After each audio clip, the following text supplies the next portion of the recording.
Allahabad high court से जुड़ी ये बड़ी खबर आ रही है। इरफान सोलंकी को हाईकोर्ट से बड़ी राहत मिली है। समाजवादी पार्टी के साबिक एमएलए इरफान सोलंकी को जमानत मिल चुकी है। इरफान सोलंकी के भाई रिजवान इजराइल को भी जमानत मिली है। हाईकोर्ट ने गैंगस्टर मामले में तीनों को जमानत दी है। कानपुर नगर के जजमाऊ थाने में तीनों के खिलाफ एफआईआर दर्ज है। महाराजगंज डिस्ट्रिक्ट जेल में बंद है इरफान सोलंकी और ऐसे में ये बड़ी राहत दी गई है।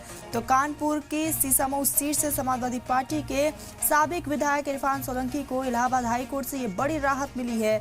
हाईकोर्ट ने गैंगस्टर एक्ट मामले में उनकी जमानत अर्जी को मंजूरी दे दी है और यहाँ पर एक बड़ी राहत के तौर पर इसे देखा जा रहा है। आपको बताते चले कि जस्टिस समीर जैन की सिंगल बेंच ने ये बड़ा फैसला सुनाया है। कोर्ट के आदेश के बाद अब इरफान सोलंकी जेल से बाहर आ सकेंगे।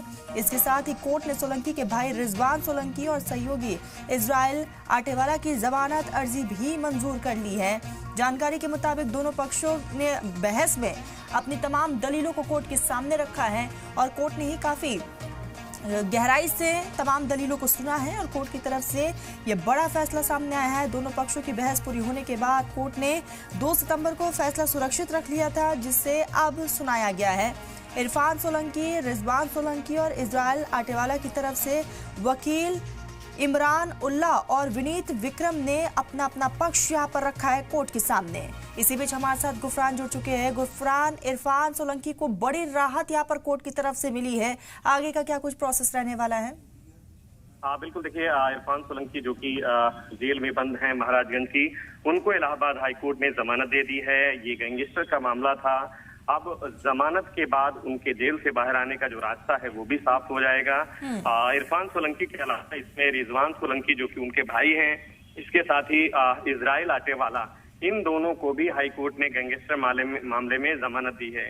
ये सीधे तौर पर न सिर्फ इरफान सोलंकी बल्कि समाजवादी पार्टी के लिए भी एक राहत भरी खबर है, क्योंकि एक के बाद एक उसके जो बड़े नेता हैं, चाहे आजम खान की बात करें या फिर अब इरफान सोलंकी, पिछले दिनों हाईकोर्ट ने ही आजम खान को भी जमानत दे दी थी और अब वो जेल से बाहर आ चुके हैं और आज जो है इरफान सोलंकी को भी हाईकोर्ट ने जमानत दी है। तो निश्चित तौर पर जो है अब उनके जेल से बाहर आने का जो रास्ता है वो एक तरीके से साफ हुआ है। उनके वकीलों की अगर माने तो अब कोई मामला किसी भी अदालत में कहीं पर भी लंबित नहीं है, पेंडिंग नहीं है और ऐसे में अब उनके जेल से बाहर आने का जो रास्ता है वो लगभग साफ, बिल्कुल बाहर आने का रास्ता साफ हो चुका है। गुफरान, जानकारी ये दीजिएगा कि कोर्ट के सामने क्या कुछ दलीलें यहाँ पर पेश की गई है, कोर्ट की तरफ से क्या कुछ कहना रहा?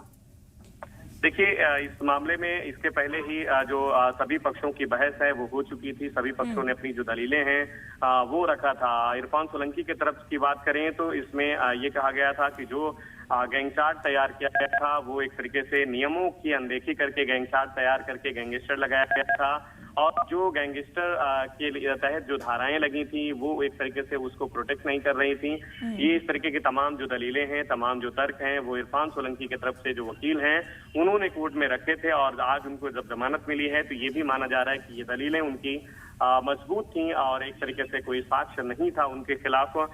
शायद इसी वजह से उनको हाईकोर्ट ने इस मामले में राहत दी है और जमानत पर रिहा करने का जो आदेश है वो पारित किया है। गुफरान, जानकारी ये दीजिएगा कि अब और कितना समय लग सकता है, जेल से कब तक बाहर आ सकते हैं, आपके इनपुट्स क्या बता रहे हैं? देखिए, अभी इस मामले में उनको जमानत मिली है तो जाहिर सी बात है हाईकोर्ट की जो अटेस्टेड कॉपी होती है इसकी सर्टिफाइड वो कॉपी लेकर के आदेश की इसको जो संबंधित अदालत है जहां से ये मामला निकल करके हाईकोर्ट पहुंचा था, यानी वहां की कानपुर की जो निचली अदालत है वहां देना होगा और वहां मजिस्ट्रेट के यहाँ से जो जमानत का जो आदेश है वो संबंधित जेल यानी महाराजगंज की जेल में भेजा जाएगा और उसके बाद इरफान सोलंकी जेल से बाहर आ जाएंगे। जी ठीक, गुफरान नजरें बनाए रखिएगा, आगे भी जुड़ेंगे, अपडेट लेंगे। फिलहाल के लिए बहुत बहुत शुक्रिया आपका तमाम जानकारी के लिए। खबरों में आगे बढ़ते हैं। उत्तर प्रदेश के वाराणसी से खबर है, जहां पर गरबा ऑर्गेनाइजर को विश्व हिंदू परिषद की हिदायत है। पंडालों में एंट्री से पहले चेक करें आधार कार्ड। विश्व हिंदू परिषद की तरफ से कहा गया, गरबा टिकटों पर गैर हिंदुओं की एंट्री बैन लिखे। हिदायत पर अमल में लापरवाही बरतने पर सख्त कार्रवाई की जाएगी। तो विश्व हिंदू परिषद की तरफ से कहा गया है, गरबा ऑर्गेनाइजर्स को लेकर ये हिदायत दी गई है। आपको बता दें कि इसको लेकर लगातार विश्व हिंदू परिषद की तरफ से तमाम हिदायतें दी जा रही है और साथ ही साथ चेतावनी भी दी जा रही है कि अगर हिदायत पर पालन नहीं किया गया तो सख्त एक्शन लिया जा सकता है।